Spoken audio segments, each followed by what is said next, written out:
On this Thursday night, rapid COVID test efficacy under scrutiny. The federal government paid $2 billion for this company's kits. In this case, was among the lowest sensitivity of what we test. And new questions about the reliability of the results. A Global News exclusive. Deadly shooting spree, the rampage at a university in Prague, and what's known about the gunman. Canada's rising cases of respiratory illnesses, how some hospitals are breaking the rules to accommodate patients. And if you're dreaming of a white Christmas, keep on dreaming. It's not normal. Global National with Donna Friesen. Reporting tonight, Farah Nasser. Good evening to you. Thanks for joining us. We are just days away from the holidays, and as COVID cases rise in many parts of this country, we begin tonight with a Global News exclusive investigation that's raising questions about a particular brand of rapid tests. Tests that were widely distributed in schools, hospitals, and grocery stores during the pandemic. They're from a Toronto area company called BTNX. Testing, experts have said, from the start curbs the spread of the virus. But as Jeff Semple reports, this brand of test may not have worked as well as advertised. Just some pictures of my mom. When the pandemic hit, Janet Foley's 83-year-old mother, Marilyn, was living in this retirement home. To visit, Janet was first required to take a COVID-19 rapid test. I was an essential caregiver, so I had to be tested all the time. If you pass that test, then you can go in. Begin by opening the pouch and removing the test device. The retirement home's tests were from a Canadian company called BTNX. Ottawa spent about $2 billion to buy 400 million BTNX tests in those now familiar green boxes. But these rapid tests may not have worked as well as advertised. So it looks like the data was manipulated for it to be more sensitive. We asked several infectious disease specialists to review BTNX's clinical studies presented to Health Canada for approval. BTNX claimed its at-home rapid tests could detect COVID-19 more than 90% of the time, well above the World Health Organization's minimum threshold of 80%. But the scientists consulted by Global News found irregularities in those results. BTNX is based near Toronto, but its tests are made by a company in China. Global News found BTNX had removed dozens of samples from the test's original clinical study without explanation. That omission made the test appear more sensitive. That removal of data is really a violation of all research principles. BTNX said it deleted the data because the U.S. FDA was moving towards excluding retrospective positive samples, which BTNX did as well. But the FDA didn't change its guidelines until 1 year later, and experts said that explanation isn't convincing. It's a complete data set that they changed. That's why it was strange. This biomedical researcher conducted a study for Spain's health system. She recommended against buying the test, finding it was among the worst at detecting COVID-19 in asymptomatic patients. In this case, was among the lowest sensitivity of what we test. In the fall of 2020, Health Canada conducted its own study, and it found the BTNX rapid test was 100% effective at detecting COVID-19 in patients with the very highest viral loads, like the super spreaders. But in other infectious patients, the test sensitivity plummeted, far below what the company had claimed. Other studies by the British and German governments found similar, even lower results. Experts say this means a positive test result could be trusted, but not a negative one.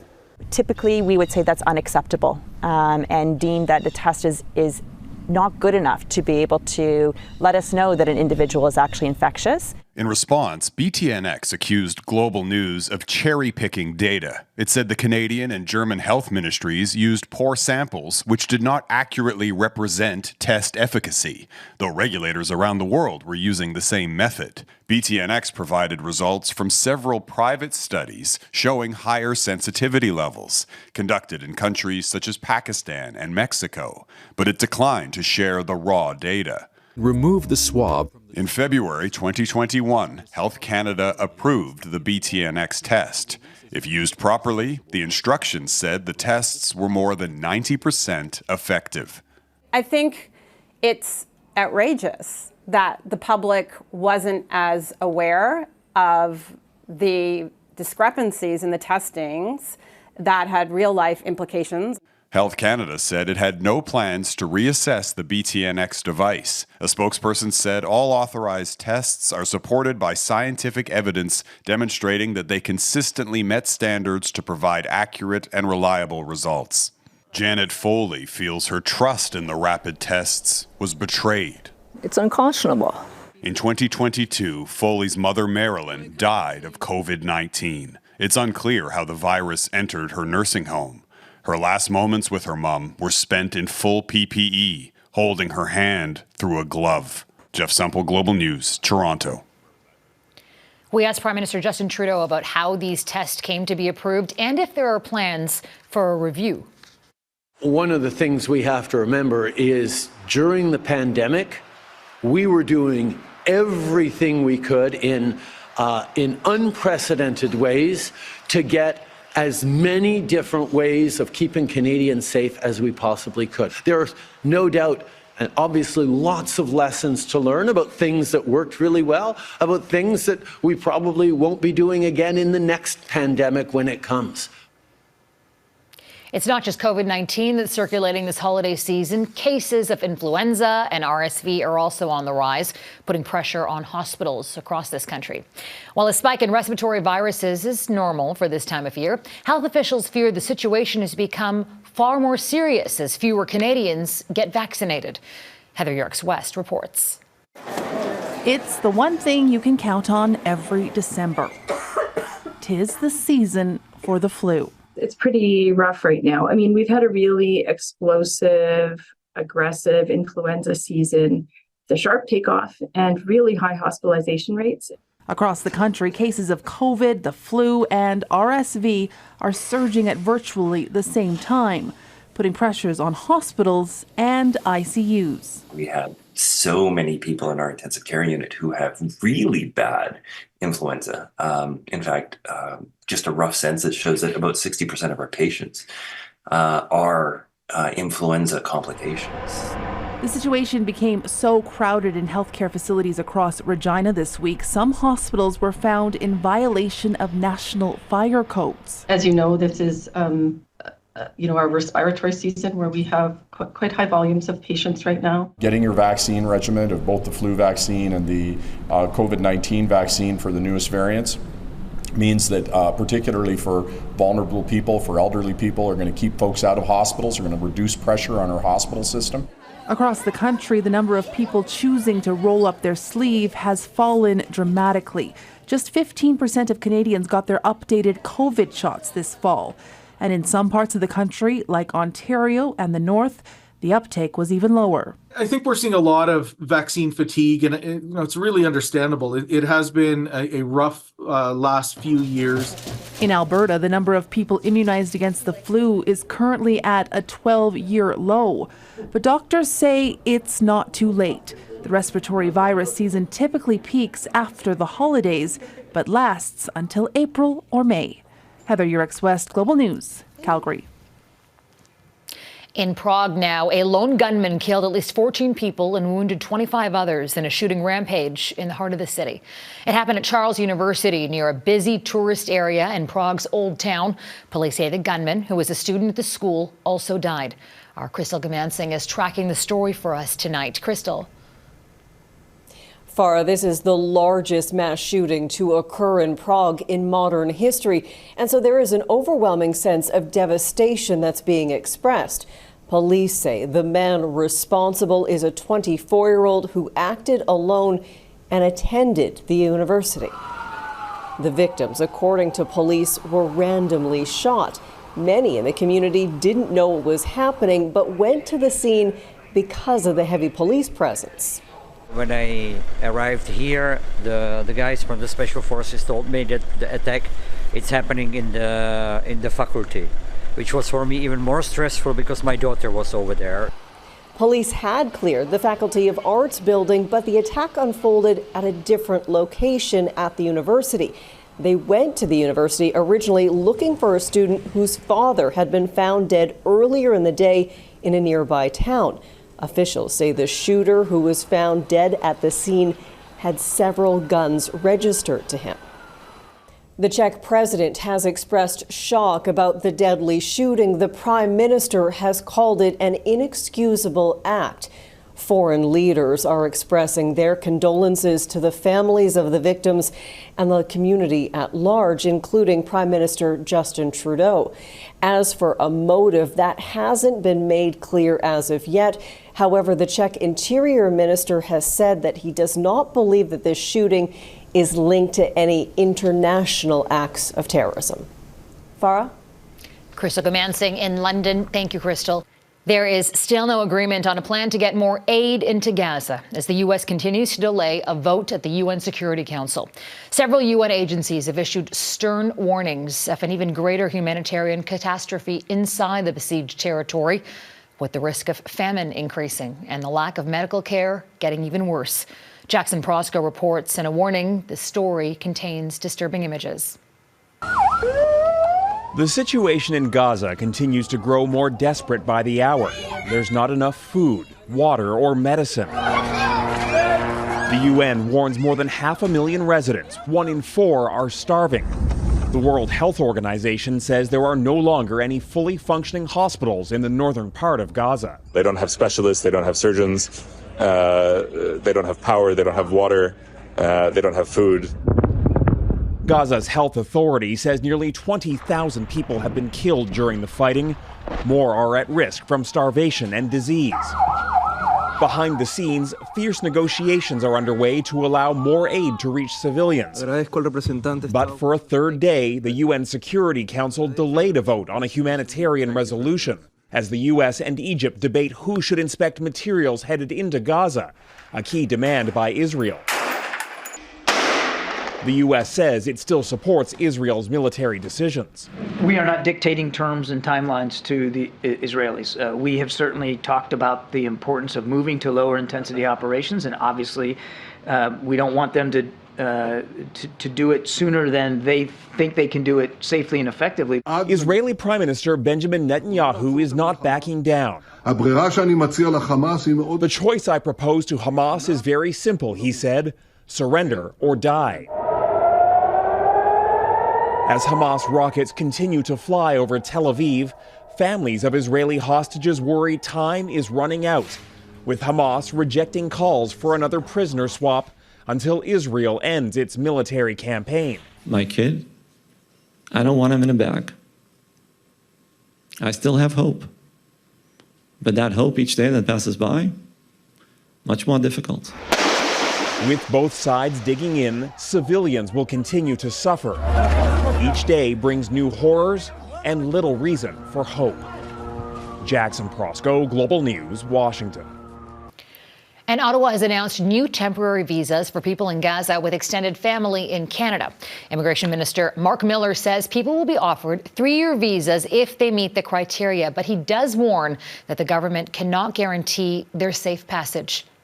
There is an extensive vetting system that is done on the ground, and it depends on the Israelis have their say. They will screen people and decide whether they leave or don't leave. We don't have any assurances.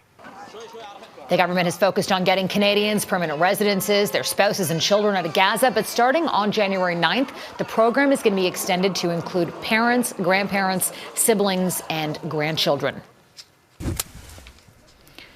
Today, Miller also warned the government needs to rein in temporary residence permits in the new year. He says the number of international students and foreign workers is adding pressure to Canada's housing crisis. And on the housing file, the federal government is pledging nearly $500 million from its Housing Accelerator Fund to build homes in Toronto. We've landed on a deal that's going to dramatically scale up the densities. It's going to lead to far more density near transit stations. It's going to allow people to live where the services and economic opportunities are in communities that already have the infrastructure to support them.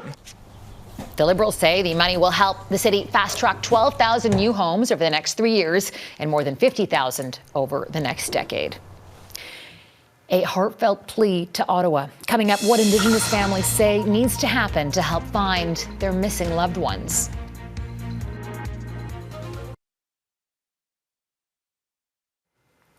First Nations families in BC with missing loved ones are calling for a national Indigenous-led search and rescue effort. The idea comes from an Indigenous man who spent his life dedicated to finding missing people using his traditional knowledge as a tracker. As Neetu Garcha reports, one First Nation says his culturally sensitive approach fills in an important gap. Hello. Two fathers. My name is Warren. Both with missing children. Chelsea's father. Carl. Meet. I'm missing my son too for over a year now. Wow. Offering solace through shared grief. With his family, Carl Schooner drove 10 hours to meet Warren Holmes, whose daughter Chelsea Heron's remains were recently found thanks to the help of a volunteer known as Makwa Bear. There's a lot of people living on social assistance and they can't provide to find their loved one. And that's where I step in. Bear had recently traveled here after searching for months for Schooner's son, Carl Schooner Jr., who went missing from Williams Lake, BC in December of 2022. Went through it, man, but let's hope the outcome comes better for you guys. It's one of the hardest things to go through, not knowing where your child is, not knowing what happened to him. Schooner hopes for a national search and rescue effort made up of people like Makwa Bear, who's dedicated his life to using traditional knowledge as a tracker to help where others have failed. All he asks for is food and a place to sleep. Before he returns to his search for Schooner, Bear is stopping to help another family. We don't have closure. We don't know if he's dead. We don't know if he's alive. Curtis Raphael says his son, Jay Preston Raphael, never returned from an outing in February. And you're hoping people buy this and wear it to raise awareness. It's like a walking billboard, eh? Right. The family is appealing for any information. These First Nation families are far from alone. According to national RCMP figures, in 2022, 13% of all missing adults were Indigenous, and 62% of all missing Indigenous adults were female. But advocates have long warned of a lack of awareness and full accounting of missing Indigenous people. I think that it's really important to understand that we're not unique in this, but it is very traumatic, and it takes a lot of people to ensure that it's done in the right way. He's gotten us through some really rough times. They say there's a clear need for the kind of culturally sensitive, compassionate, and unwavering commitment of Makwa Bear right across the country. Neetu Garcha, Global News, Saikaz First Nation. Sentencing day for the man who sexually extorted Amanda Todd ahead the decision from a Dutch judge.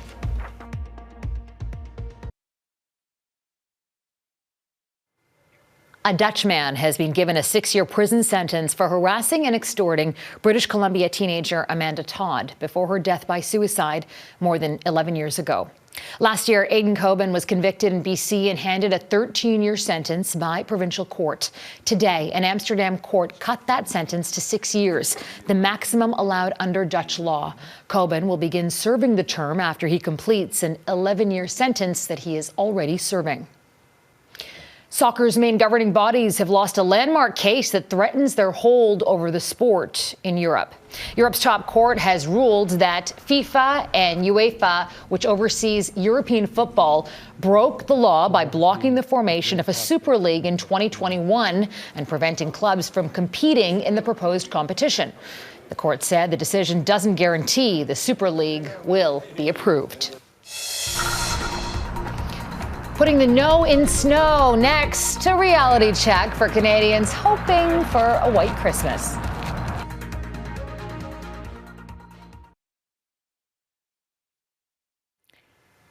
Today is the winter solstice, the official start to winter and the shortest day of the year. And although we're experiencing the darkness associated with it, there's something missing for many Canadians coast to coast: the cold. As Eric Sorensen explains, the odds of waking up to a white Christmas aren't looking too hot. December in Winnipeg.